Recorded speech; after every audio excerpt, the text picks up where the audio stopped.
Mesdames et messieurs, je vous dis bonjour, bonjour, bonjour, mesdames et messieurs. Je vous dis bonjour.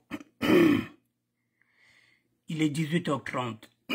Excusez-moi, comme convenu. Nous avons 1h30 d'émission. Peu importe la longueur. Mais si nous voulons avancer, il nous faudrait prendre aussi du temps. Comme l'a dit Doris Silver, il faut qu'on prenne le temps. Donc là, on va prendre 1h30 pour échanger, pour débattre, pour trouver un consensus. Pourquoi les sapeurs n'ouvrent pas une école de la SAP? C'est la deuxième émission. Excusez-moi. C'est la deuxième émission. Et nous allons continuer, lentement mais sûrement. Chacun va avancer ses arguments. Et là, vous avez déjà celui-là que je vous présente, Gianni S. Artisan Boutier. Il est camerounais. Voilà, donc, un artisan boutier. Denis, artisan boutier, il est du Cameroun. Nous faisons la promotion de nos propres produits.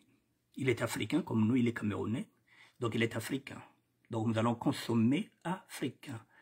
Pourquoi les sapeurs n'ouvrent pas une école de la SAP? Mesdames et messieurs, nous allons continuer sur ce sujet-là.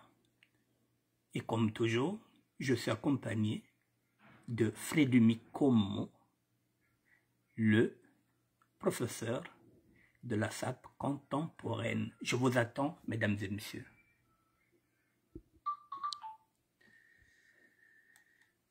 Bonsoir, bonsoir, mesdames et messieurs.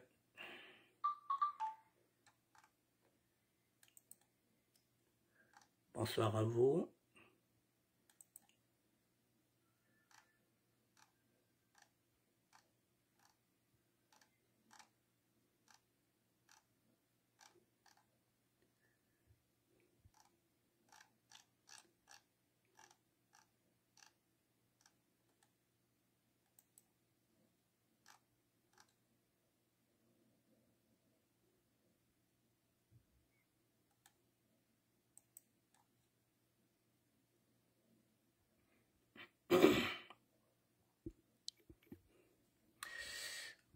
Mesdames et messieurs, n'oubliez pas, Mercury Logistique.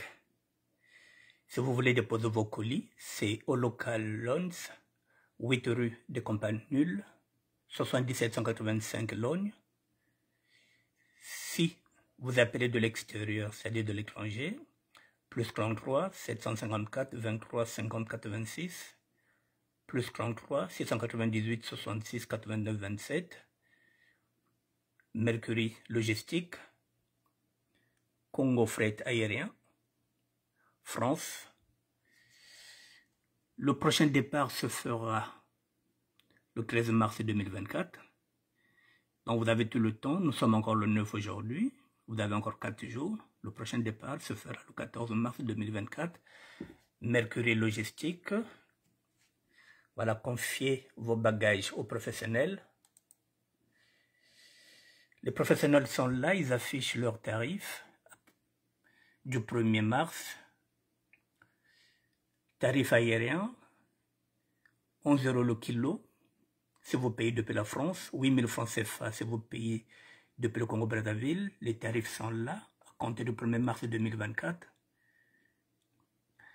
Le prochain départ, là aussi, il se fera le 13 mars 2024.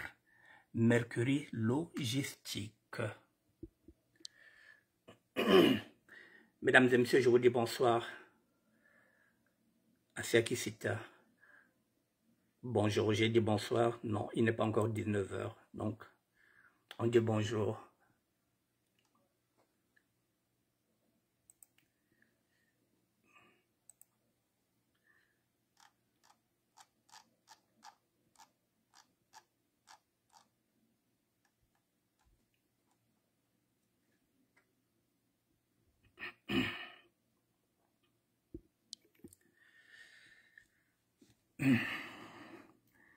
Mesdames et messieurs, nous allons faire une émission de SAP. Pas n'importe quel SAP. Nous sommes en train de chercher les solutions. Comment sortir ce mouvement du ghetto? Comment capitaliser? Comment optimiser? Comment faire en sorte que le sapeur gagne maintenant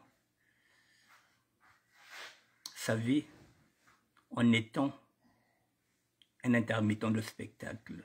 C'est ce que nous sommes en train de voir. Bon, mesdames et messieurs, pourquoi les sapeurs n'ouvrent pas une école de la SAP? Nous avons déjà fait cette émission il y a quelques jours. Nous allons encore partir sur ça. Bon.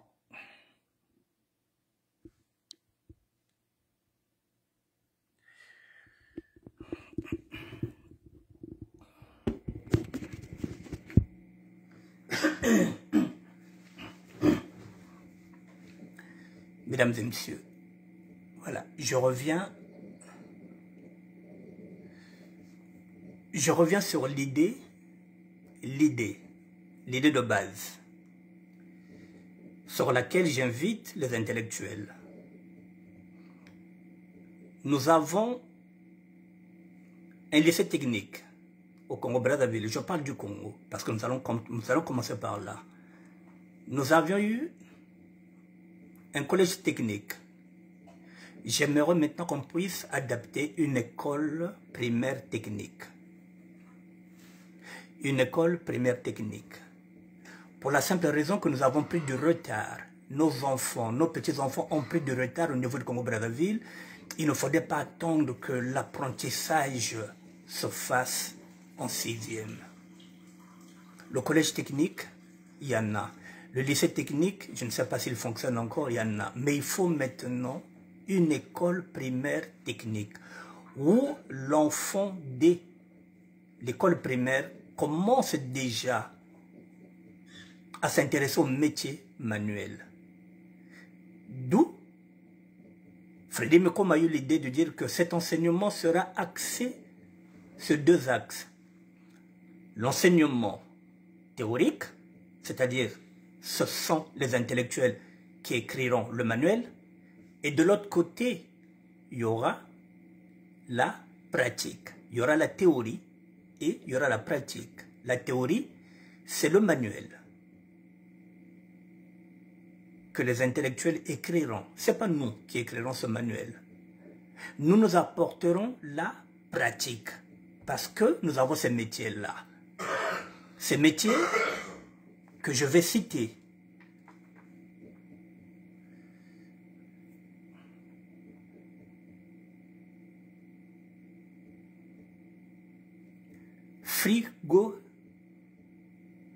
Frigoriste.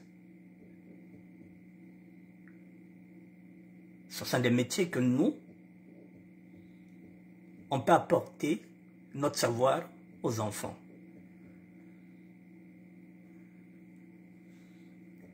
Les cours de pâtisserie.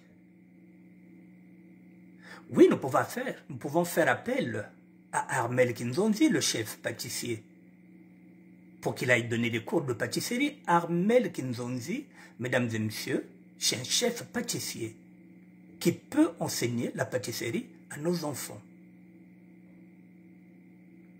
Mais il faudrait, parce que lui, il est dans la pratique, mais ça aussi, il faut maintenant que les intellectuels puissent écrire ça dans un manuel. Le chef Armel Kinzonzi est un chef pâtissier qui peut enseigner les enfants. Il peut les former. Parce que là, nous sommes en train de parler de la transmission.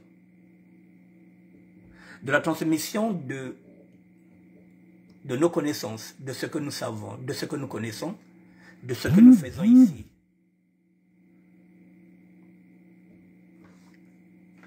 On peut faire appel, mesdames et messieurs, à Roga Roga, qui est un soliste, pour venir enseigner la guitare aux enfants. Aujourd'hui, la musique, il y a des gens qui gagnent leur vie. Roga Roga gagne sa vie, mesdames et messieurs. En tant que qui? En tant que guitariste. Donc Roga Roga peut nous aider aussi dans cette tâche-là. venir donner deux heures de cours de guitare. Ce sont des métiers maintenant qu'il faut enseigner dès l'école primaire. Oui, Roga Roga peut nous aider pour venir enseigner la guitare dans les écoles primaires techniques. Je parle de la technique et les enfants vont apprendre à jouer la guitare avec comme professeur Roga Roga. C'est possible.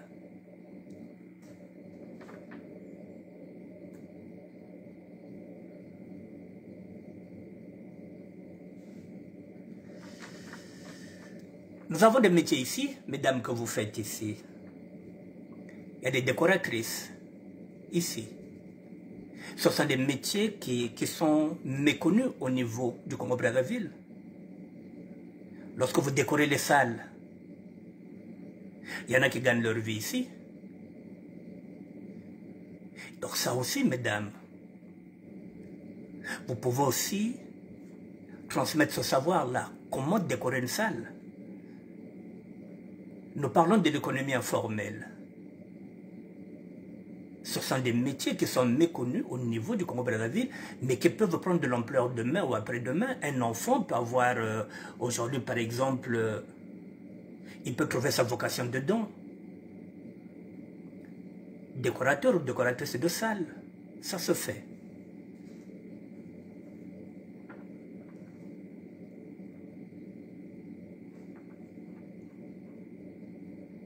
Ce sont des nouveaux statuts, hein, mesdames et messieurs, que nous sommes en train de regarder. Il faut un local. Si aujourd'hui, nous arrivons à ouvrir ces écoles-là, comme je dis, nous allons travailler avec le ministre de l'Éducation nationale, il faudrait dans chaque établissement scolaire un local de santé. Je dis bien dans chaque établissement scolaire, il faudrait qu'il y ait un local de santé. Je dis bien, un local de santé où interviendront au moins 2 infirmières. Parce que qui dit formation, qui dit école, dit bobo.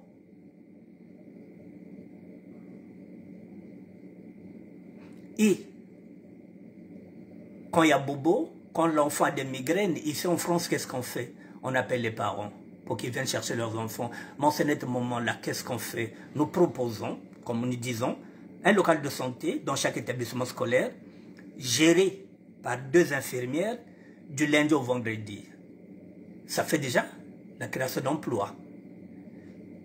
Donc ce sont des plein temps en CDI. Il y a 2 infirmières qui peuvent commencer du matin de 8 h jusqu'à midi. Et 2 infirmières viennent par exemple de 14 h jusqu'à 18 h.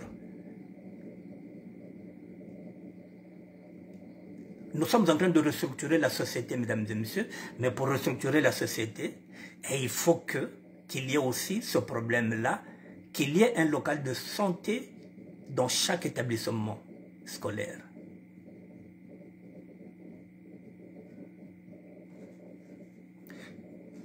Si un enfant se blesse, comme ça se fait, ici ou ailleurs, il faudrait prodiguer le premier soin. Mais si nous avons un local de santé, on peut déjà commencer à soulager les petits bobos avant qu'on appelle la maman. C'est possible. Nous avons parmi vous des infirmières qui peuvent aller former, des aides-soignantes. Ce sont des métiers que vous pratiquez ici, mesdames. Nous pouvons le faire.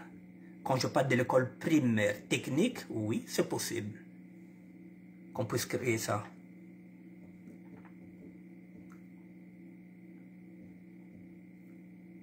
Et nous proposons aussi qu'il y ait au moins quelques brancards. 3 ou 4 brancards dans chaque établissement. Comme ça, si un enfant ne se sent pas bien, avant que les parents viennent le chercher, que l'enfant puisse s'allonger dans un brancard de l'attente de ses parents. Au lieu de rester comme ça à l'école, il ne sait même pas où aller. Je parle d'un local, déjà qui est là, un local de santé, géré par 2 infirmières. Et après, on prend l'enfant qui ne se sent pas bien, S'il faut qu'on lui donne un Doliprane, on lui donne un Doliprane, mais il faut qu'on l'allonge, en entendant que la maman ou bien les parents viennent de récupérer l'enfant. Mais tout ceci est possible, mesdames et messieurs, avec la volonté de l'État, parce que là, je parle de l'école publique. Je parle de l'école publique qu'il faut restructurer. Donc, s'il y a tout ça, nous parlons de l'économie informelle, mesdames et messieurs, mais il faudrait qu'il y ait 2 gardiens de sécurité qui vont peut-être commencer de 9 h jusqu'à midi. Il faudrait encore qu'il y ait encore 2 gardiens, c'est-à-dire qui vont assumer la sécurité de 14 h, peut-être jusqu'à 17 h. Et tout ça, ça fait partie des créations d'emplois. Et ce sont des métiers que vous pratiquez ici. Vous pouvez aller former. Qui dit école dit quoi? Incendie. C'est possible.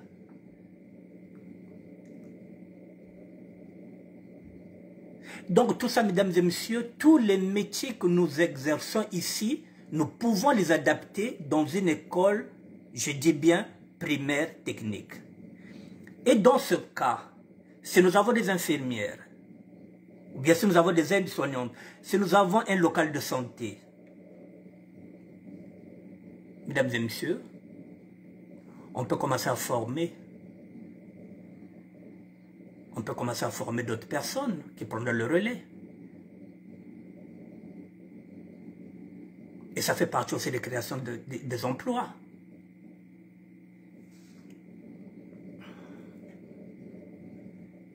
Donc, il faudrait former les agents de sécurité.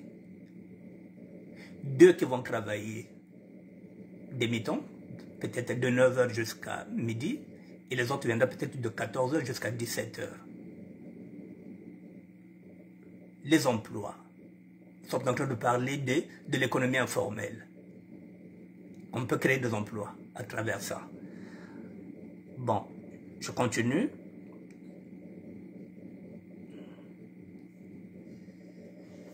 Bon, ce sont des nouveaux statuts, hein, c'est ce que nous sommes en train de dire.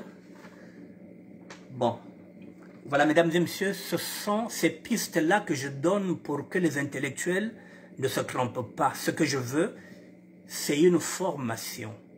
Que les enfants soient formés dès l'école primaire. C'est pourquoi j'ai dit école primaire technique. Il y aura des électriciens qui viendront. Ceux-là qui viendront enseigner l'électricité, ce sont ceux qui ont l'habitude d'exercer cet emploi-là. Mais à côté, il faudrait qu'il y ait ce qu'on appelle un mode d'emploi. Un manuel, c'est ce que je vous dis, que vous allez vous atteler en tant qu'intellectuel, vous serez peut-être 10 ou bien une quinzaine, vous allez travailler ensemble. Vous ferez ce qu'on appelle un fascicule, c'est-à-dire un brouillon que nous allons présenter auprès du ministre de l'Enseignement national, bien de l'Éducation nationale, ce qui permettra pour qu'il puisse y jeter un coup d'œil. S'il faudrait rajouter des amendements, s'il faudrait apporter encore d'autres choses, et lorsque le manuscrit, et lorsque le fascicule reviendra ici, en ce moment-là, vous pouvez maintenant faire un support, un manuel. Mais il faut déjà commencer par un brouillon. Le brouillon, c'est le manuscrit. Non, c'est le fascicule. Vous allez faire un fascicule, c'est-à-dire un brouillon, ensemble. Vous allez travailler peut-être à 10 ou à 15 ensemble. Mesdames et messieurs, ce ne sont que des idées que je mets là pour que les intellectuels puissent s'intéresser. Parce que l'autre intellectuel, il était parti hors sujet. Moi, mon idée, c'est qu'il y ait une école primaire technique. L'autre, il est parti vers les enseignements universitaires. C'est pas ce qui m'intéresse. Vos livres, vous allez les écrire après. Chacun de vous pourra écrire ses livres de SAP. Il n'y a pas de problème. Mais ensemble, écrivez un manuscrit, un manuel qui sera enseigné. École primaire technique. L'apprentissage des métiers va commencer à l'école primaire. C'est ce que je vous demande Les intellectuels, vous devrez réfléchir à ça, s'il vous plaît. Je compte sur vous. Bon, maintenant, mesdames et messieurs, il y a certaines personnes qui ne comprennent pas ma démarche, qui se disent que c'est pas faisable. Je vous ai dit, s'il existe un collège technique, s'il existe un lycée technique, on peut adapter une école primaire technique. C'est possible. C'est à vous, les intellectuels, de réfléchir. Bon. Maintenant, mesdames et messieurs, il y a un problème. Voici, je prends comme modèle, je prends comme modèle de ce que je veux. J'ai pris celui-là. J'ai mis la pratique qu'on peut enseigner dans les écoles primaires techniques. Oui, on peut enseigner cette pratique-là. On peut enseigner à un enfant, depuis l'école primaire, comment on fabrique une chaussure. Là, nous sommes maintenant dans la pratique. Mais cette pratique, il faut aussi qu'elle soit aussi expliquée en théorie. Je vous ai pris l'exemple. Comment on fabrique cette chaussure-là? C'est ce que je veux qu'on enseigne nos enfants. Stéphane Tho, il est camerounais. Il peut enseigner, que ce soit au Cameroun, partout où on veut, puisque la SAP est universelle. Et qu'est-ce qui empêche que cet apprentissage-là se fasse depuis l'école primaire? Là, nous sommes maintenant dans la pratique. Stéphane Tho peut enseigner. Il peut transmettre son savoir. Mais dans ce cas, il faut qu'il ait la volonté de l'État. Parce qu'il faut le rémunérer. Mais ce n'est pas à nous. L'école, il faut qu'elle soit publique. Stéphane Tho, on pourrait l'inviter, par exemple, au Congo-Brazzaville, pour qu'il vienne enseigner les enfants. Pour qu'il vienne former. Voici ce qu'il fait.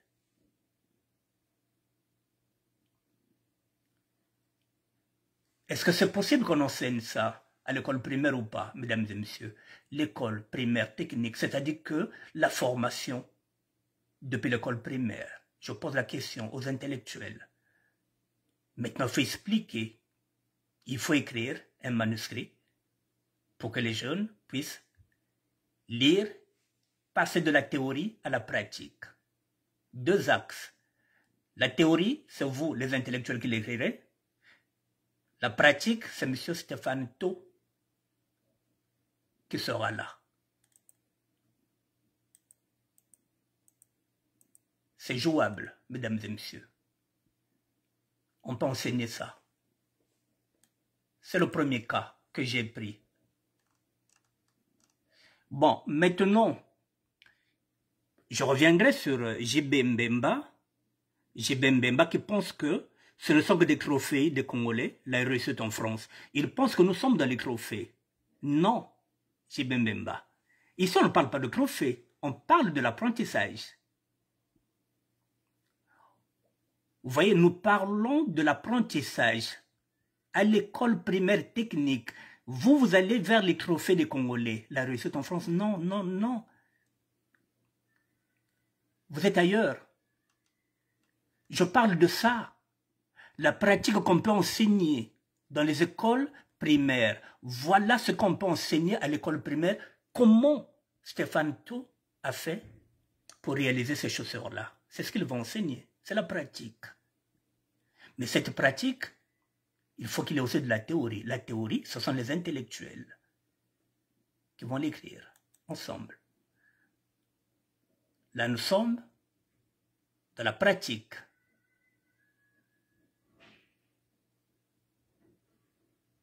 On peut enseigner ça dans les écoles primaires, techniques, la formation. Voici ce que Stéphane Tho réalise, mesdames et messieurs.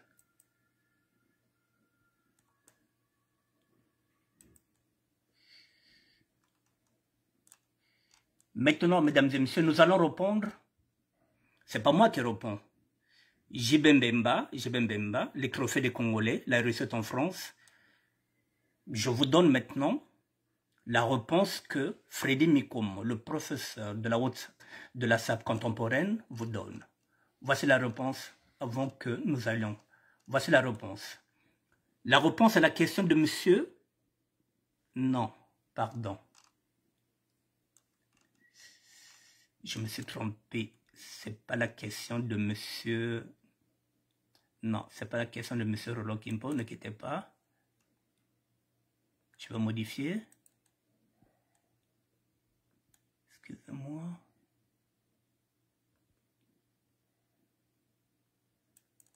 En même temps que vous. Bon, c'est pas grave, je vais enlever ça tout à l'heure. Abandonner, c'est pas grave.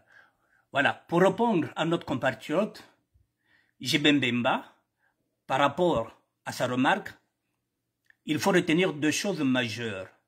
La production et la fabrication de ces chaussures au Congo-Brazzaville. La consommation de ces produits locaux par les Congolais. Avec un peu d'organisation, ces usines congolaises pourront fabriquer les bottes des motards de la gendarmerie congolaise et les chaussures à lacets pour les officiers de la police.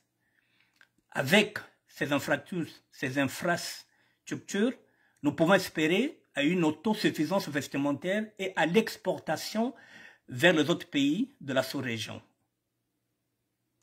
L'école de la SAP aura pour vocation la formation et l'emploi des jeunes Congolais. L'école de la SAP aura pour vocation la formation et l'emploi des jeunes Congolais. Et si l'on fabriquait les chaussures, voilà, et si l'on fabriquait les chaussures, les vêtements et les accessoires de mode au Congo-Brazzaville. Voilà une aubaine pour créer des centaines d'emplois au profit des jeunes Congolais.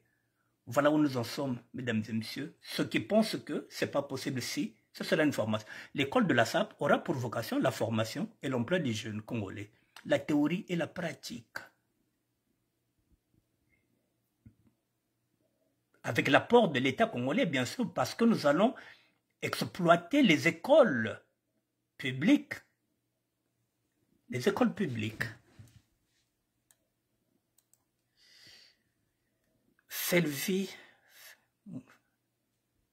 Selvenko Mundele, l'Ukrainien. Voilà, donc mesdames et messieurs, ça déjà nous avons répondu.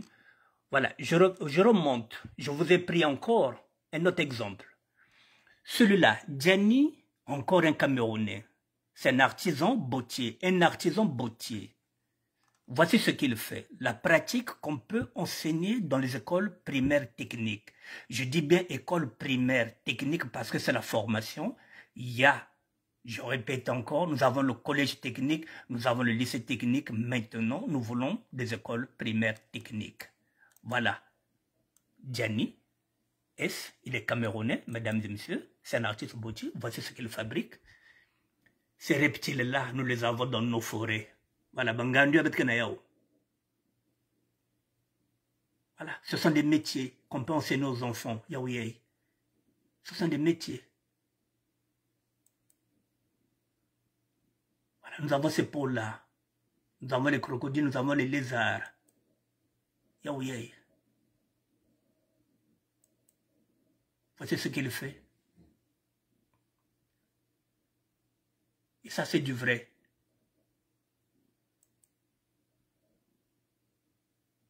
Gianni, créateur de mode. Eh oui. Gianni, créateur de mode. Ça est là. Ce qu'il fait, il peut transmettre son savoir aux jeunes. Ça est là. Et vous voyez jusqu'à combien ils vendent ça, mesdames et messieurs, pour vous dire. Article en dollars. La chaussure, 1500 € et 1500 $. Ils vendent ces chaussures-là en reptile à 1500 $, équivalent à 1320 €. Donc ça vaut le coup d'enseigner aux enfants, mesdames et messieurs. Voilà, ceinture, 300 $, vous achetez ça à 264 €. Le blouson cuir que vous avez vu là, il coûte 4000 $, ce qui fait 3520 €. Est-ce que ça, on ne peut pas gagner sa vie avec?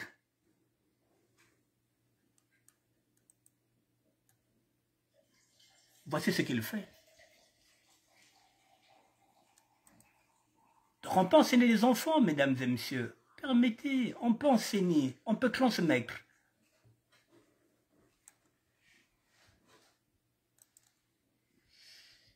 La pratique qu'on peut enseigner dans les écoles primaires techniques. Nous parlons de la formation et de la création d'emplois des jeunes. Oui, on les forme. En même temps,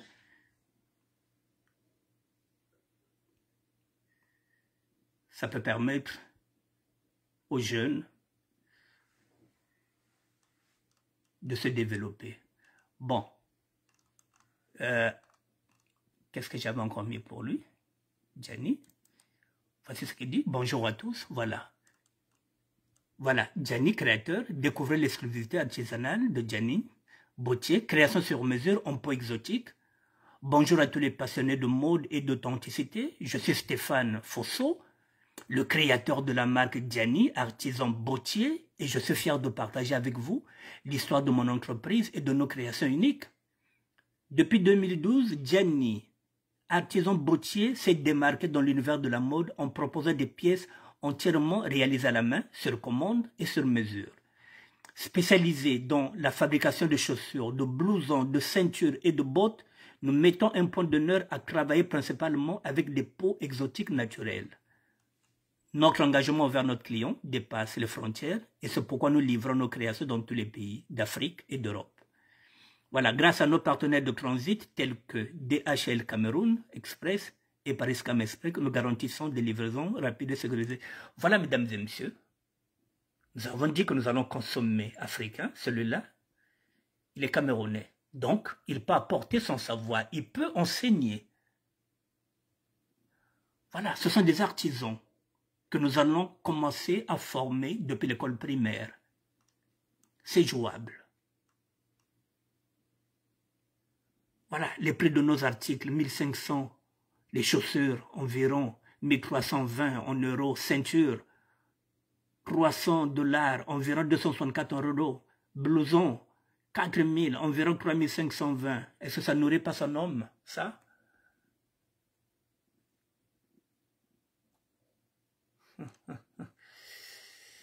Bon, mesdames et messieurs, on s'arrête d'abord là. Est-ce que vous avez des questions? Nous avons pris 1h30 pour discuter, pour échanger sur ce premier sujet. Est-ce que vous avez des questions? 06 09 76 72 09. 06 09 76 72 09. Est-ce que vous avez des questions, mesdames et messieurs? Moi, je compte sur les intellectuels. Je compte sur les intellectuels. Et nous en avons. L'école primaire technique, s'il vous plaît. La formation depuis l'école primaire. C'est ce que je veux. Et je compte sur les intellectuels pour écrire ce manuel-là.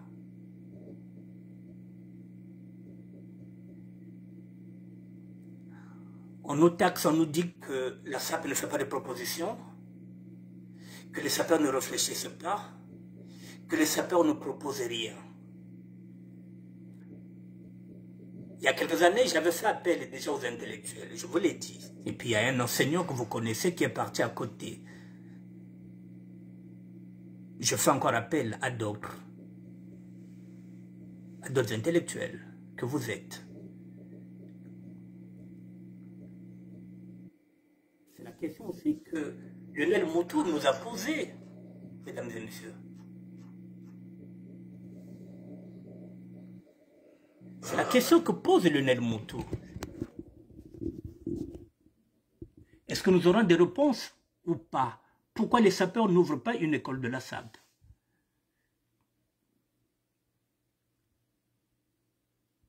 Eh bien, moi, je pense que nous sommes capables de... Nous n'avons pas l'argent, c'est ce que j'avais dit, pour ouvrir peut-être des écoles privées. Donc, nous appelons l'État, en particulier le ministre de l'Éducation nationale, pour que ces écoles-là s'ouvrent dans les écoles primaires, en partenariat avec l'État.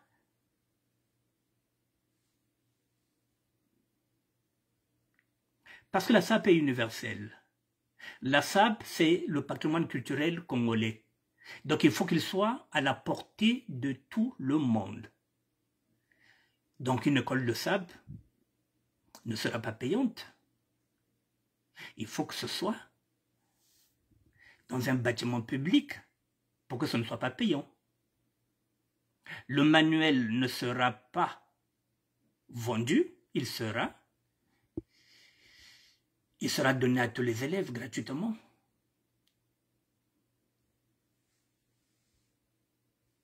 Est-ce que vous avez des questions, mesdames et messieurs? Pourquoi les sapeurs n'ouvrent pas une école de la SAP? Est-ce que vous avez des questions?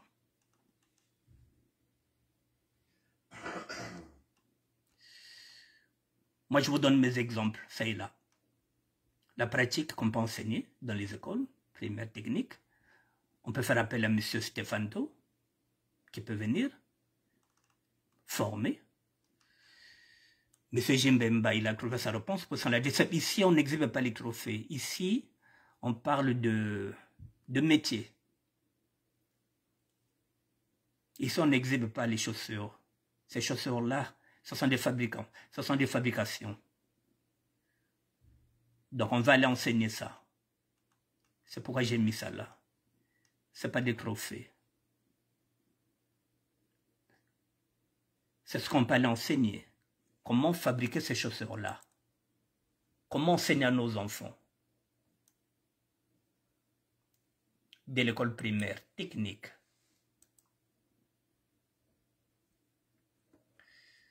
Ça peut susciter d'autres vocations. Tous les enfants ne seront pas des bacheliers. Mais il y en a qui pourront apprendre la cordonnerie, pour apprendre à être bottier, à être serreur professionnel, à être frigoriste, à être électricien, à être plongeur. Il faut qu'ils apprennent tous les métiers. La coiffure, la couture. Dès qu'il arrive en 6e, il a déjà au moins 6 années de formation déjà. Je vous attends. Est-ce que vous avez des questions, mesdames et messieurs? Là, nous avons un artisan bottier. Denis, artisan bottier, il est camerounais. C'est une pratique qu'on peut enseigner.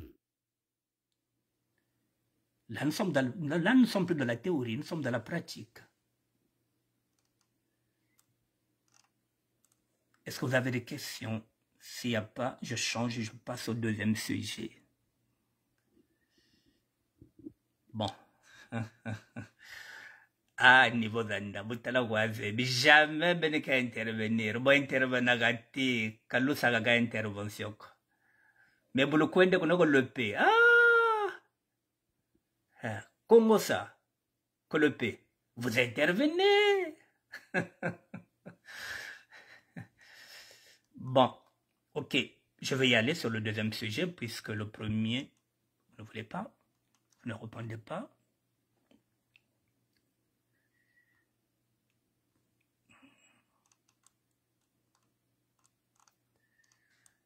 Le deuxième sujet, il est là. Je vais passer au deuxième sujet, mesdames et messieurs.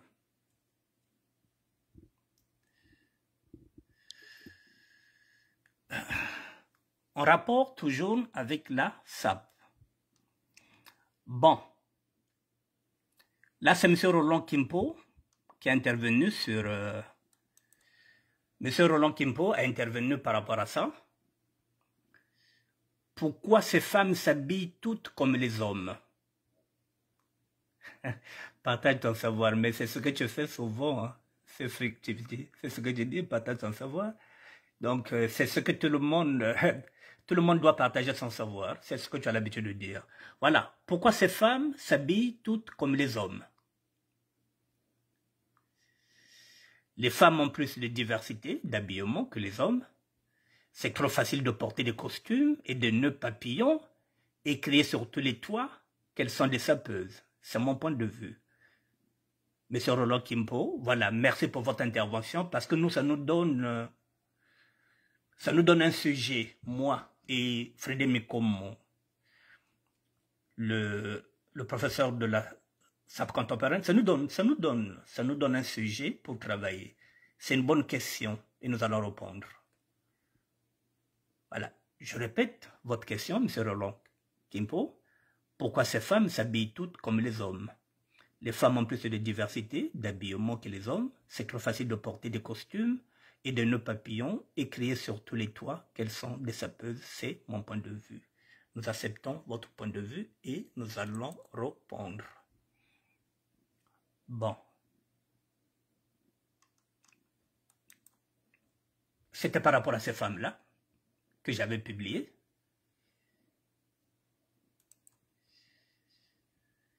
C'est le Parlement de la SAP Bilele.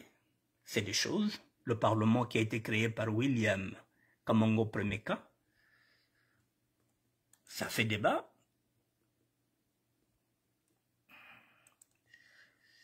Bon.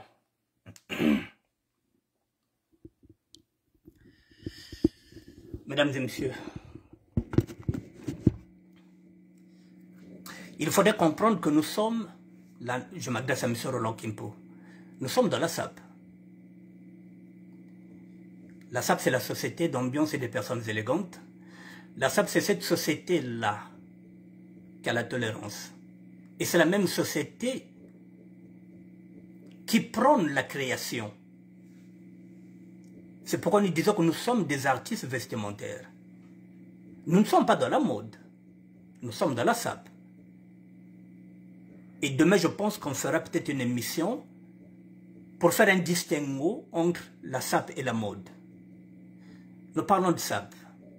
Ces femmes-là sont des sapeuses. Et elles ont le droit de s'habiller comme elles veulent. C'est la liberté que nous avons de la SAP. C'est la liberté que nous avons. La création. Depuis la nuit des temps, les femmes ont toujours porté les costumes. Elles ne sont pas obligées de porter les jupes. Il n'y a rien aussi qui prouve aussi qu'elles n'en ont pas. Mais quand elles veulent se faire plaisir, pourquoi on dit il y a des femmes qui s'habillent à la garçonne? Il y a des femmes qui se coiffent comme des garçons manqués. Mais c'est un look. C'est la liberté. C'est pour qu'elles soient différentes des autres.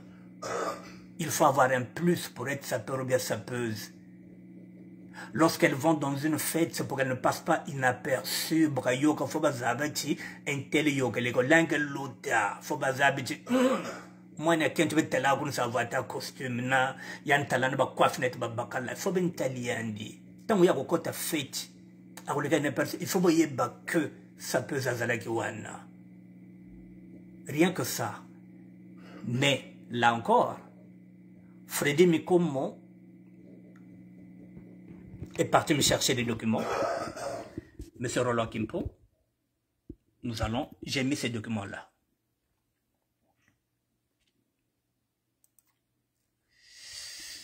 Monsieur Roland Kimpo, la naissance de la rébellion vestimentaire.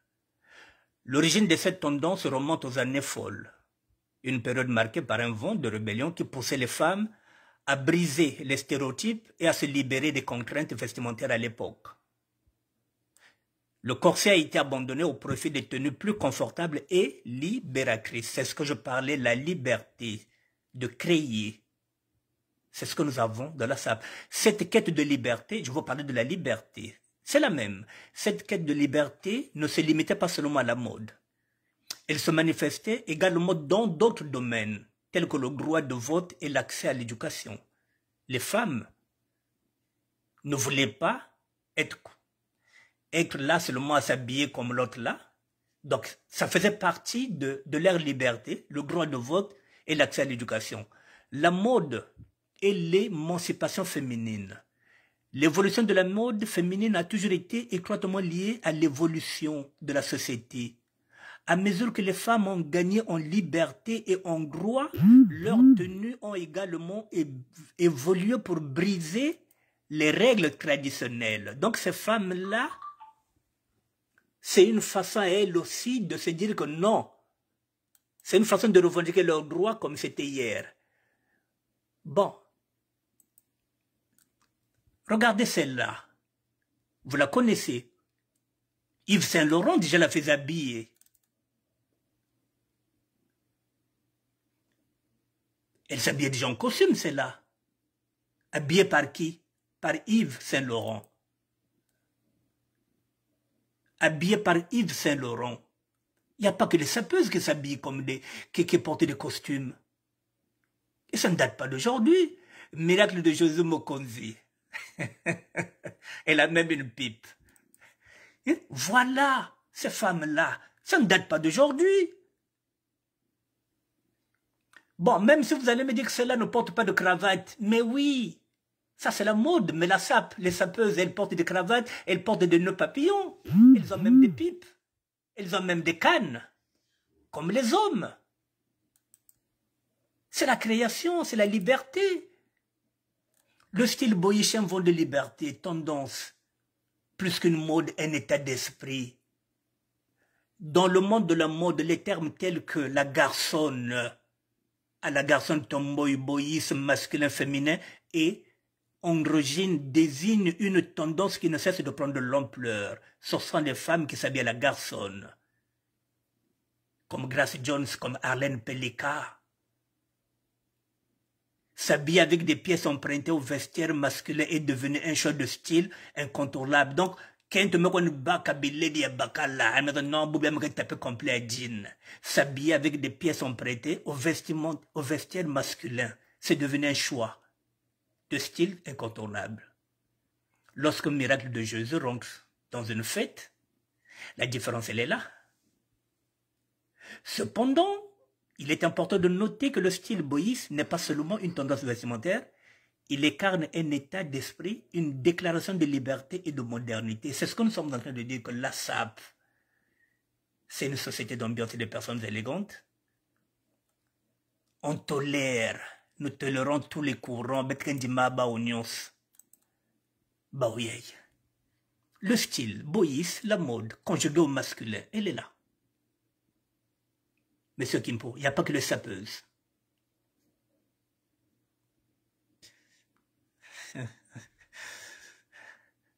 Il n'y a pas que les sapeuses. Voilà, la mode, elle est là. La garçonne. Étymologie. La femme et les années 20. Depuis les années 20, elle s'habillait déjà en costume. Hein. Ça ne date pas d'aujourd'hui. Hein. Voilà. La garçonne. Substantif féminin. Jeune adolescente aux formes encore non féminines. Ou bien jeune fille ou femme qui revendique ou prend les allures et libertés d'un garçon. Voilà. Ces femmes-là revendiquent de prendre des allures et libertés d'un garçon. Ce qu'on appelle garçon manqué. Ou bien la garçonne. Voilà. Le terme même de garçonne apparu sur la plume de Joris Card Yosman en 1880 déjà. On les appelait des garçons nés. N'a été popularisé en 1922 qu'avec le roman éponyme de Victor Marguerite. La garçonne est ainsi devenue l'objet littéraire symbolique des années. Voilà, donc il y a... faut laisser les sapeuses tranquilles. Voilà, ça y est là, depuis 1920, voilà. Ça y est là, la mode au service de la libération de la femme. La femme est libre maintenant de porter ce qu'elle veut. Il ne faut pas seulement qu'elle porte les jupes, ou bien les pagnes comme hier. Elles sont libres aujourd'hui de choisir ce qu'elles veulent porter. C'est un état d'esprit. Et les sapeuses l'ont compris. Voilà. Surgit alors le mythe de la superwoman dans les années 80. Une silhouette imposante aux épaules carrées. Voilà, ce sont des femmes qui font même la muscule, aux jambes effacées, aux jambes interminables. Voilà, dans les années 80, on assiste à l'inverse à une féminisation du vestiaire masculin, notamment avec l'arrivée d'Eddie Slimane chez Dior. On continue. Voici, dans les années 30 déjà, l'actrice Marlène Dietrich incarne tour à tour la femme fatale et la garçonne. Elle introduit le costume d'homme à Hollywood. Ça y est là. Les années 30 déjà, ça y est là. Marlène Dietrich. Le croquis, il est là. Dans le Big Bakken, tu vas voir la garçonne. En 1966, Yves Saint Laurent crée le smoking pour femmes. Initialement, un vêtement d'homme réservé aux fumoirs. L'ensemble se compose d'un pantalon et non plus d'une jupe. En pleine émancipation féminine, les femmes piochent dans les références masculines et portent des jeans. La femme dispose de son corps librement avec la loi Simone Veil en 1975, donc la femme peut porter ce qu'elle veut. Avec la loi Simone Veil. Depuis 1975, la femme porte ce qu'elle veut. C'est la loi qui a été votée par Simone Veil en 1975. Nous, on ne les critique pas. Hein. L'histoire de Moïse, de la garçonne à la Super One. Voilà, ça est là. Depuis les années 1920. Les voilà. On va pas dire costume. Pourquoi il y a Betri Mindono? Pourquoi quand c'est des sapeuses, il y a comme Mindono? Ah, Baswana, c'est de Basé Kongoana. Mais c'est la liberté.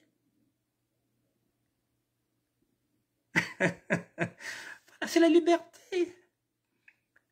Baka salambonga ba omos. Baka kona sumba bilela ba omos. Elles ont le droit de choisir ce qu'elles vont porter. Pourquoi? Monsieur Roland Kimpo, on revient sur votre question. Pourquoi ces femmes s'habillent toutes comme les hommes? Les femmes ont plus de diversité d'habillement que les hommes. C'est trop facile de porter des costumes et de nœuds papillons. Écrire sur tous les toits qu'elles sont des sapeuses. C'est mon point de vue. Vous voyez, monsieur Kimpo, la liberté. Vous voyez, dans les années 20, les femmes que nous avons vues là-bas ne portaient pas de costumes. Et ne portaient pas de cravates. Ne portaient pas de nœuds papillons. Donc, les sapeuses ont introduit. Elles ont regardé comment les hommes s'habillent. Elles ont introduit maintenant, voilà, le nœud papillon. Elles ont introduit même la cravate. Donc, ce qui signifie qu'elles sont dans la création. Elles continuent de créer. Au départ, vous avez bien vu qu'il y a ces femmes-là qui étaient là. Voilà, les voilà. Le parlement de la SAP Bilele, c'est des choses. Le parlement de William Kamongo, premier cas. Voilà, ces femmes-là, elles sont nœuds. Elles mettent le nœud. Elles sont nœuds, avec des cheveux rouges. Elles apportent un plus. Ce sont des conseillères, ce sont des artistes vestimentaires. Elles créent. Elles sortent de la création. Nous, elles nous font plaisir. Elles nous font plaisir. Vous voyez? Mais là, ces femmes-là, à l'époque, il n'y avait pas de cravate. Il n'y avait pas de nœud. Ben, me faire évoluer le mouvement. Non, celle-là, il y avait déjà une cravate, oui. Celle-là, il y avait déjà une cravate, oui, ok. Non, ce n'était pas une cravate, c'est un pull. Eh ben, toi, c'est tout là-bas, cravate.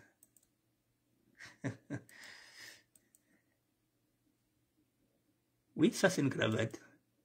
Voilà, il y a bête moi c'est tout là-bas.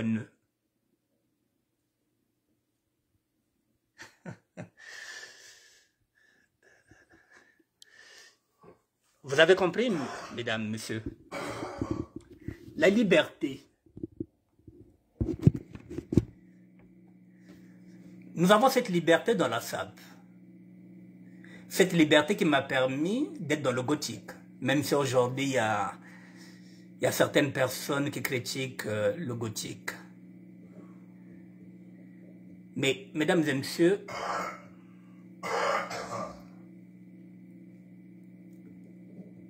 Cette liberté m'a permis, moi, de côtoyer le mouvement grunge et le mouvement punk. Ce qui m'a permis maintenant d'aller dans le mouvement des gothiques. C'est la liberté que nous avons de la SAP, d'aller voir ailleurs. Nous sommes des artistes vestimentaires, nous sommes de la création, nous n'avons pas de limite, nous. Nous ne sommes pas dans la mode. Et demain, nous ferons une émission. Si demain j'ai le temps, nous ferons une émission parce que il faudrait qu'on puisse déterminer quelle est la différence entre la mode et la SAP. Demain, je pense que nous aurons ce débat-là. Quelle est la différence entre la mode et la SAP? Nous avons connu la SAP. Nous avons brillé dans la SAP. Nous avons connu la mode. Depuis la nuit des temps. C'est incontestable. Nous sommes venus en France parce qu'on était attirés par la mode. Et après,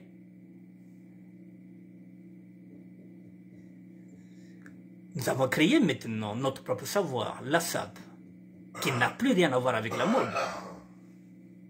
La mode a des règles. C'est celle qu'on est en train d'écrire quelque part là.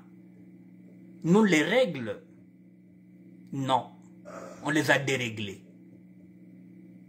Les couleurs, on ne se tient pas à 3 couleurs. Oh, la règle des 3, on n'est pas là. La règle des 3, on n'est pas là. Bah, réglina, oh non, non, on n'est pas là, nous. Les règles, on les a déréglées. Nous sommes capables de porter 5 couleurs, 6 même. Le plus important, c'est de savoir les marier. C'est tout. Les règles, c'est pour les novices. Effectivement, il y a des novices qui viennent dans ce mouvement qui ne connaissent pas les règles. Si on peut les enseigner les règles, il n'y a pas de problème. Mais la SAP, mesdames et messieurs, on a appris où? On a appris dans la rue. On a appris avec les grands, nous ne sommes pas partis à une école. Mais la mode, il y a une école de mode qui est là. On peut aller apprendre la mode. Mais la SAP, qui va dire qu'il va nous enseigner la SAP? C'est-à-dire, on enseigne la mode, pas la SAP. La SAP, nous l'avons connue dans la rue, nous avons connu les mines.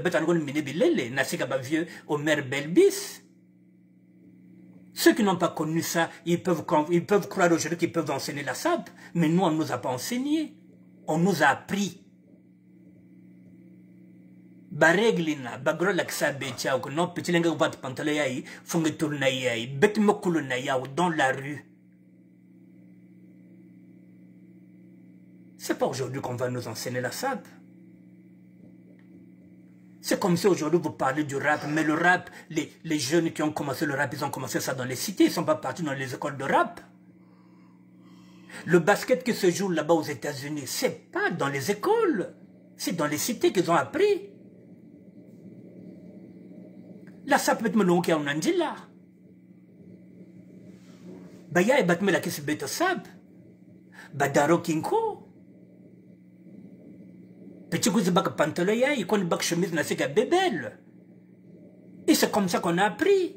Bon, couleur ya, voiture ou venir l'autre là. Fongue vitinga tout le rouge. Mais c'était déjà des règles, même si elles n'étaient pas écrites. Il nous a appris le tissu.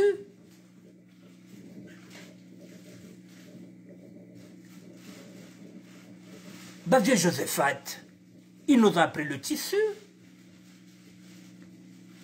Moi qui ai évolué à Pointe-Noire, on partait au tissu, Boussac en ville pour aller toucher le tissu.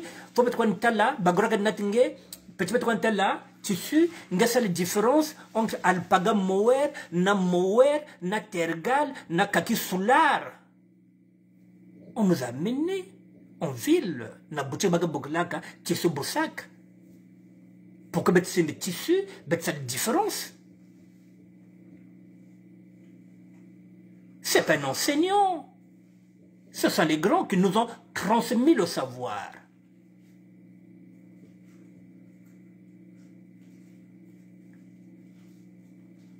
Aujourd'hui, on parle d'école de la SAP. On ne dit pas que nous allons enseigner les codes. On ne va pas enseigner les règles. Parce que ça peur, on a besoin de régler une vie.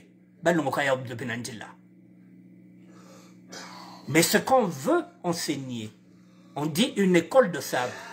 C'est ce que nous, les sapeurs, ce que nous sommes devenus.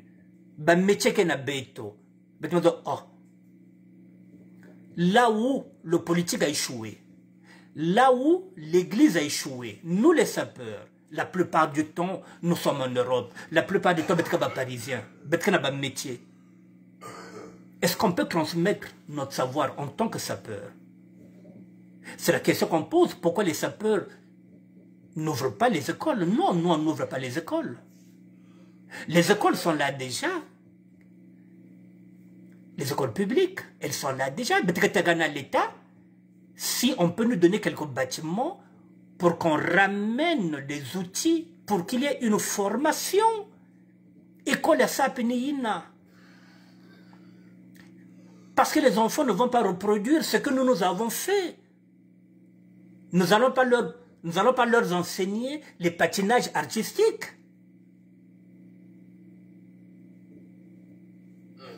Nous n'allons pas enseigner les rondeaux aux enfants. Les bêtes qui tapent ma chaussure, ni ne veulent pas enseigner la banne. Non, nous allons leur enseigner les métiers que nous avons appris ici. Parce qu'au Congo, nos enfants, il y en a qui sont là depuis 10-15 ans, n'ont pas à l'école. Donc il faut qu'on se batte pour que ces enfants-là apprennent des métiers à travers les formations. Il y a des mesala, il y a des aides-soignantes, il y a l'autokuna, il y a la kissa. C'est ce que nous sommes en train de proposer. Ce n'est pas les enseignements où on va savoir comment nouer les cravates. Non, on n'en a pas besoin de ça. Nouer la cravate, même si je dis aujourd'hui que je n'ai jamais noué une cravate, mais si j'ai besoin de nouer une cravate, même si vous avez envie, j'appelle Majesté Joyce. Je vais à son niveau, je vais dire, bon, petit, moi, quoi on a fait? Quand il est mon langue, je n'ai pas besoin de ça. Je vais appeler ce mon templaire, je vais appeler vieux français, petit, moi, quoi on a fait? Il va me le faire. Mais nous, l'enseignement que nous parlons, c'est transmettre le savoir. Je vous ai donné l'exemple de Norba, qui est maçon. Il n'ira pas enseigner les vêtements. Il ira enseigner la maçonnerie. Ce n'est pas les vêtements. Nos enfants n'ont pas besoin de ça. Donc, il ne faut pas écarter mon idée. Mon idée, je le répète. Nous avons le lycée technique, nous avons le collège technique. Mon idée, c'est qu'il y ait une école primaire technique. La formation va commencer à l'école primaire. Et pour cela, nous avons besoin de l'État. Que l'État nous donne les possibilités d'aller enseigner. Mesdames et messieurs, je vais dire encore quelque chose pour que vous compreniez. Moi, je le dis, je suis chanteur. Je le dis encore, je suis chanteur. Mais à l'époque, lorsque je répétais au quartier Mouyonzi, servait, quelqu'un peut vous le dire, Vito Vital. Mais lorsqu'on répétait chez les parents des autres, lorsqu'on arrivait à 21h, on nous disait, bon, il est tard. Bon, alors parfois on avait envie de répéter jusqu'à 1h du matin. Et qu'est-ce qu'on a fait? Qu'est-ce qu'on faisait? On partait voir le directeur de l'école. Il y a quartier Mouyonzi Kuna pour qu'il nous donne une classe. Pourquoi mettre ça la répétition? Donc l'école publique est là pour ça. Et le directeur nous a donné une classe. Il nous a dit, bon, je vous donne une classe. Ben vous a répété. Mais lundi, j'ai envie de voir que c'est propre. Parce qu'il n'y a qu'école primaire, il n'y a que Babane. On terminait de répéter. Le samedi et le dimanche, dès qu'on terminait de répéter, on nettoyait pour que les enfants, lorsqu'ils revenaient, le lundi, une classe propre. Ça se faisait déjà à cette époque-là. On sollicitait déjà les écoles primaires, parce que il y a l'État. Encore à Pointe-Noire, toujours en tant que chanteur.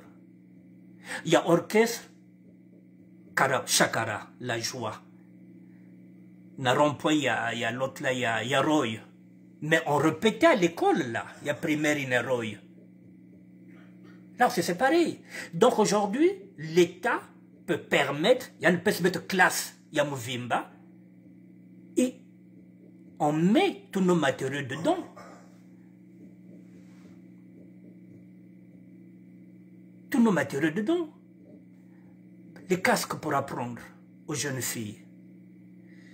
La coiffure. Ciseaux, la tondeuse à l'intérieur. Pour un petit garçon qui va apprendre comment s'appelle ça, la coiffure masculine. À l'intérieur, quelques ordinateurs pour les futurs informaticiens.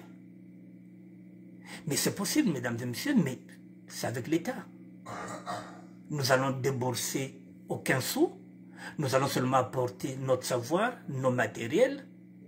Et comme j'ai dit, on peut faire appel à Roga, qui peut venir enseigner la guitare aux enfants. Roga gagne sa vie en tant que guitariste, mesdames et messieurs, guitariste chanteur. Il y en a qui enseignent la guitare. Et les enfants peuvent se dire, ah, si Roga gagne sa vie dedans, moi, je suis guitare, moi, s'appliquer. Je vais devenir comme Roga. Pourquoi pas? Voilà, c'est la raison pour laquelle j'insiste. Donc, la sape que nous parlons là, ce n'est pas la sape des vêtements, mesdames et messieurs. C'est la sape de production. Nous voulons produire. Et pour produire, eh bien, il faut des modèles. Et je vous présente des modèles. Ceux qui... déjà.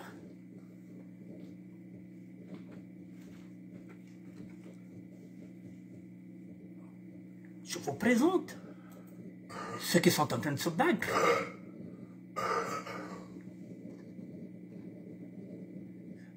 Qui peuvent être des modèles, modèles de réussite. Bonsoir Patricia Bamzoussé. Je vous présente celui-là. Je vais y aller sur sa page. Celui-là, mesdames et messieurs, il s'appelle Bobo Gigi. Mais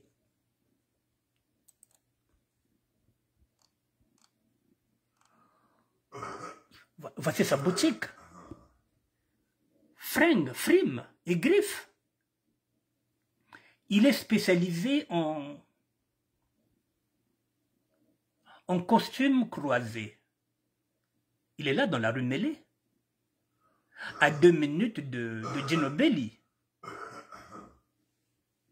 Mais c'est un artiste, avant tout, c'est un chanteur. Il est spécialisé en costume croisé. Mais celui-là, il peut enseigner. Il devient consultant. Il peut maintenant former des conseillers vestimentaires, puisque lui, il connaît le tissu. Il connaît le tissu.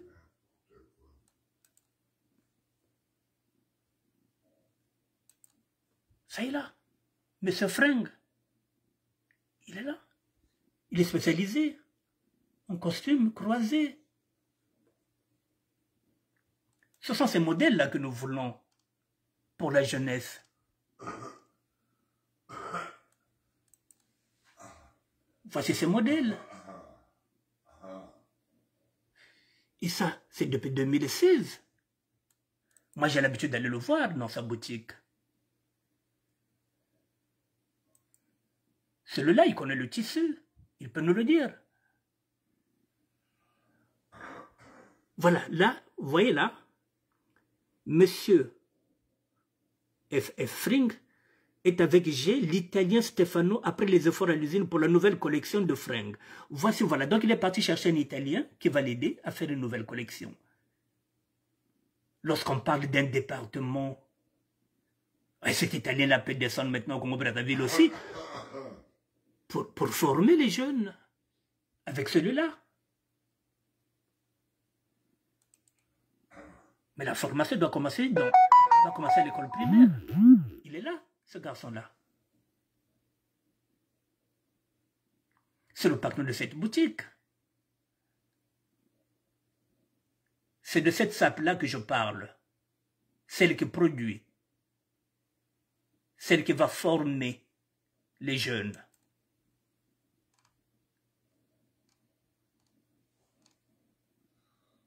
C'est de cette sape que je parle. Je vais encore prendre un. Ne quittez pas.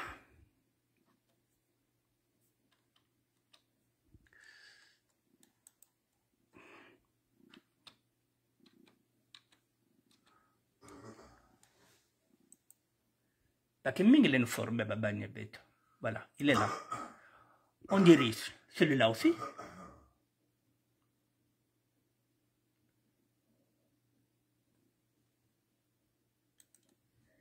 Vous voyez celui-là, il a une boutique. On dirige. On dirige.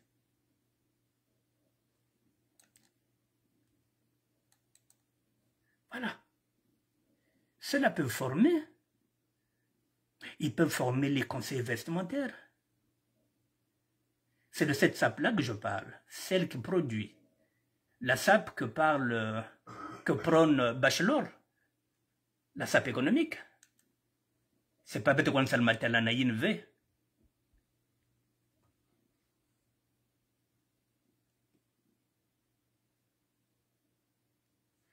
Je vais encore prendre un.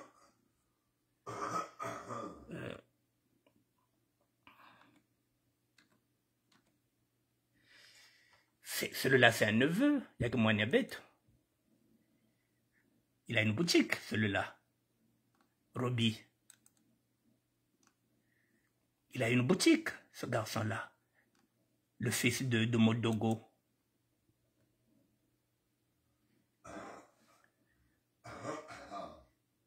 Il peut devenir un consultant puisqu'il a une boutique. Toujours dans la rue Mêlée. Il peut aller former les conseillers vestimentaires. Donc, nous avons des atouts. Mais tout ça, il faut l'expliquer. Mais pour l'expliquer, ensemble avec vous, ce que je vous demande, c'est ça. Voilà, lorsque, là vous avez la théorie, c'est celle-là, par exemple, expliquer. Il est en train d'expliquer ce qu'il a porté. Donc, voilà, c'est ce que vous allez faire, c'est ce que vous allez écrire. Slack, ce mot se traduit par lâche, détendu, négligé, peu sérieux. Mot associé au verbe être. De stack, il signifie se laisser aller, se relâcher. L'idée de la slack, jaquette, est d'alléger ses vêtements, de leur retirer toute rigidité. Pour la veste, cela passe par un retrait des entoilages, des épaulettes et surtout de la doublure. Une veste, slack, est toujours dédoublée et ses ourlets manifestement marqués par des petits points. Le coton se prête très bien à ce type de montage déstructuré.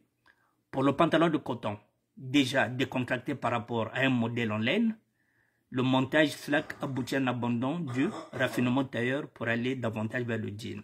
Voilà ce que nous voulons, c'est cette théorie-là. Et voici la pratique de ce qu'il porte. La théorie, elle est là, c'est ce que je veux, que vous, les intellectuels, que vous mettez ça sur un manuel. Et la pratique, elle est là. Il est en train d'expliquer ce qu'il a porté. Ça a été faisonné par quoi? Par quel tissu?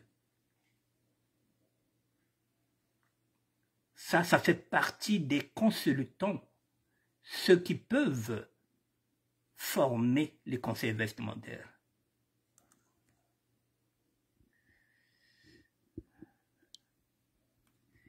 Mesdames et messieurs, il me reste 15 minutes. Est-ce que vous avez des questions? Est-ce que j'arrive à vous faire gober l'idée ou pas que c'est possible de créer une école de SAP? Je reviens sur Freddy Mikomo. Deux choses majeures. La production et la fabrication des chaussures. Nous pouvons le faire au Congo-Brazzaville. On peut enseigner aux enfants dès l'école primaire comment produire une chaussure. Je vous ai mis des bottiers. Et ces chaussures-là peuvent être consommées au niveau local par les Congolais. Et avec un peu d'organisation, ces usines congolaises pourront fabriquer les bottes des motards de la gendarmerie congolaise et les chaussures à lacets pour les officiers de la police. Ça, comme j'ai dit, si nous travaillons en partenariat avec l'État, l'État peut nous donner aussi, que nous prenons aussi en considération, que nous prenons aussi l'autre là, comment on appelle ça, le défilé du 15 août, que tout ce que les militaires vont porter, que ce soit fait au Congo-Brazzaville. La main-d'œuvre qu'elle se fasse là, avec ces infrastructures, nous pouvons espérer à une autosuffisance vestimentaire et à l'exportation vers les autres pays de la sous-région. C'est possible.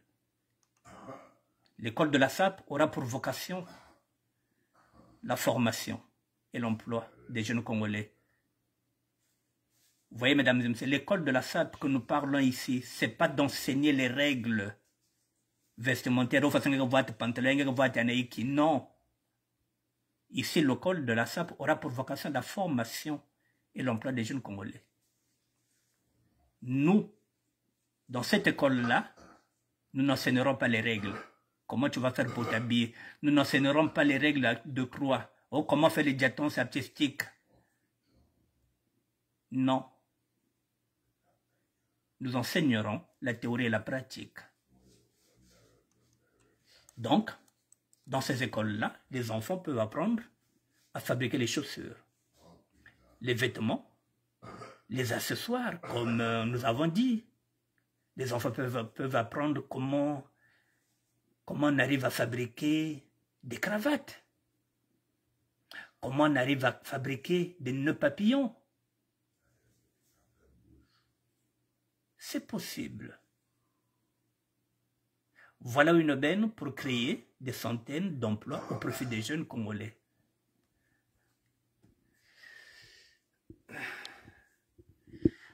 Mesdames et messieurs, j'ai fini. Je ne sais pas si vous avez des questions. Voilà, vous avez compris que la SAP que nous parlons, nous, ce n'est pas celle où on exhibe les trophées, on nombre 50 pères, maintenant niveau d'Andavé. Je le dis et je le répète. L'État congolais a failli. L'Église catholique dont je fais partie a failli. Il n'y a plus de valeur. Il n'y a plus rien. Nous qui sommes en Europe, nous les sapeurs, qui sommes avant tout citoyens, qu'est-ce que nous pouvons apporter comme plus-value à notre beau pays, le Congo? En quoi nous, les sapeurs et les sapeurs, nous pouvons être utiles à ce Congo qui est le nôtre? Eh bien, l'école de SAP, qui aura comme vocation la formation et l'emploi des jeunes. Que chacun de nous, mesdames et messieurs, puisse, comment on le dit, transmettre son savoir. Il faut que chacun de nous transmette son savoir. Et pour cela, il nous faut un partenariat avec l'État, c'est-à-dire le ministre de l'Éducation nationale. Pourquoi être réquisitionner la classe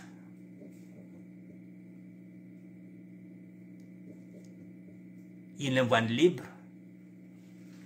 On peut commencer avec un ordinateur, avec tout le monde. Il y a un téléphone portable, avec tout le monde.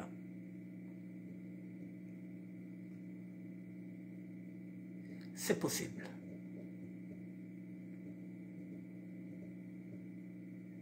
Mais pour que les enfants puissent reproduire ça, il faut qu'il y ait un manuel. Manuel Banen Gatsanigio. C'est pas bête bayaye.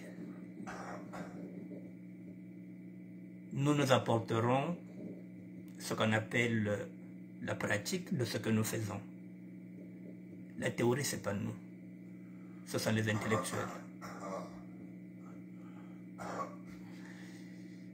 Donc les intellectuels, j'en ai déjà quelques-uns qui se présentent déjà. Ça bouge. Il y a quelques intellectuels qui sont déjà intéressés. Peut-être la semaine prochaine, je vous dirai lesquels. Ce sont ceux-là qui vont réfléchir. Si vous n'écrivez pas ce manuel, qui va le faire?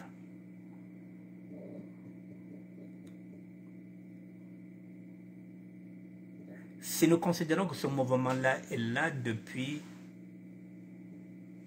1922, ce qui signifie que ça fait 104 ans que nous n'avons, et 102 ans que nous n'avons jamais rien produit, nous, les sapeurs. Il est grand temps, mesdames et messieurs, les sapeurs et les sapeuses, qu'on apporte aussi une plus-value à notre cher Congo.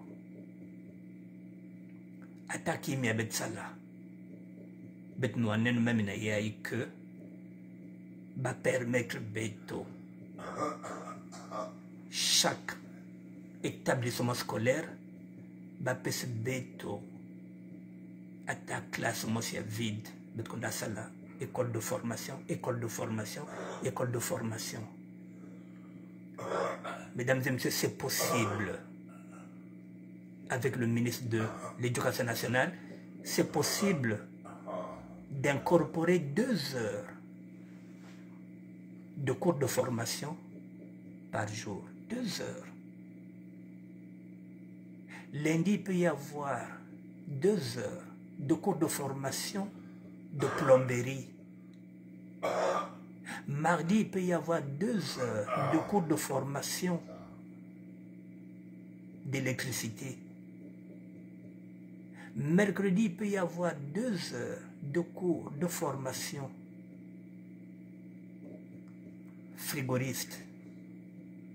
Jeudi, 2 heures de formation de cours de guitare avec Roga Roga. Parce qu'aujourd'hui, la guitare nourrit son homme. Ce n'est plus à négliger. Il y a des musique, et vendredi, mesdames et messieurs, il peut y avoir 2 heures de cours de pâtisserie avec le chef Armel Kinzonzi. Il y a un métier à Mingi. Il y a un plombier à Oua. Il y a un soudeur à Oua. Et les jeunes qui sont là-bas aussi, il y en a aussi, Bazab Bimina. Les bêtes que vous trouvez dans Poutou, Batabak relais. Il y a des jeunes au Congo là-bas qui font les mêmes métiers. Donc, quand vous allez revenir ici, parce que vous êtes en Europe, les jeunes qui sont au Congo vont prendre le relais. Ils vont prendre le relais. C'est jouable. Mesdames et messieurs, j'ai fini. Je reviendrai demain, si c'est possible, si Dieu le veut. Et demain, mesdames et messieurs, je donne le thème, hein, si ça ne bouscule pas. Quelle est la différence entre la SAP et la mode? Je vous laisse réfléchir déjà. Quelle est la différence entre la SAP et la mode. Parce que là, on dit quoi? On va aller faire une école de SAP, pas de mode. Hein? C'est une école de SAP. Hein? L'école de la SAP, c'est ce que nous avons dit, c'est la formation et l'emploi des jeunes. Mais l'école de mode, c'est pas pareil. L'école de mode, c'est vraiment quelle est la mode. Or que nous, ici, l'école de la SAP aura comme vocation la formation et l'emploi des jeunes. Ça, c'est l'école de la SAP. Donc, il y a une différence entre la SAP, qui veut prendre comme vocation formation, emploi des jeunes, et la mode, qui est là dans le textile, qui ne cesse de créer la mode. Mais nous, la SAP, s'il y a une école, ce sera pour la formation et l'emploi des jeunes. Donc, demain, si Dieu le veut, nous allons essayer de débattre sur ça. Quelle est la différence entre la SAP et la mode? Et pour parler aussi de la SAP et de la mode, il faudrait qu'on parle des origines de la SAP. À quand remonte la SAP? Quelles sont les origines de la SAP? Demain, mesdames et messieurs, oui, il faut aborder la question. À quand remontent les origines de la SAP?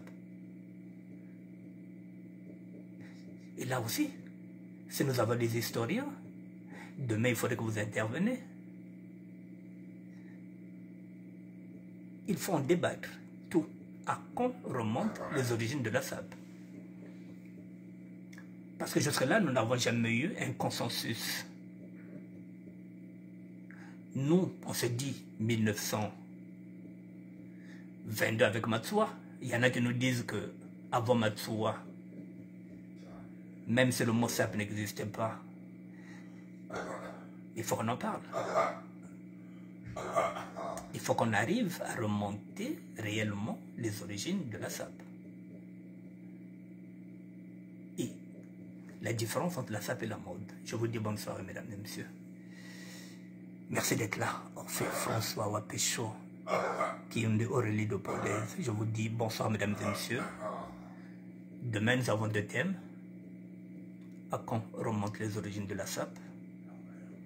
Quelle est la différence entre la SAP et la mode? Merci, mesdames et messieurs. À demain.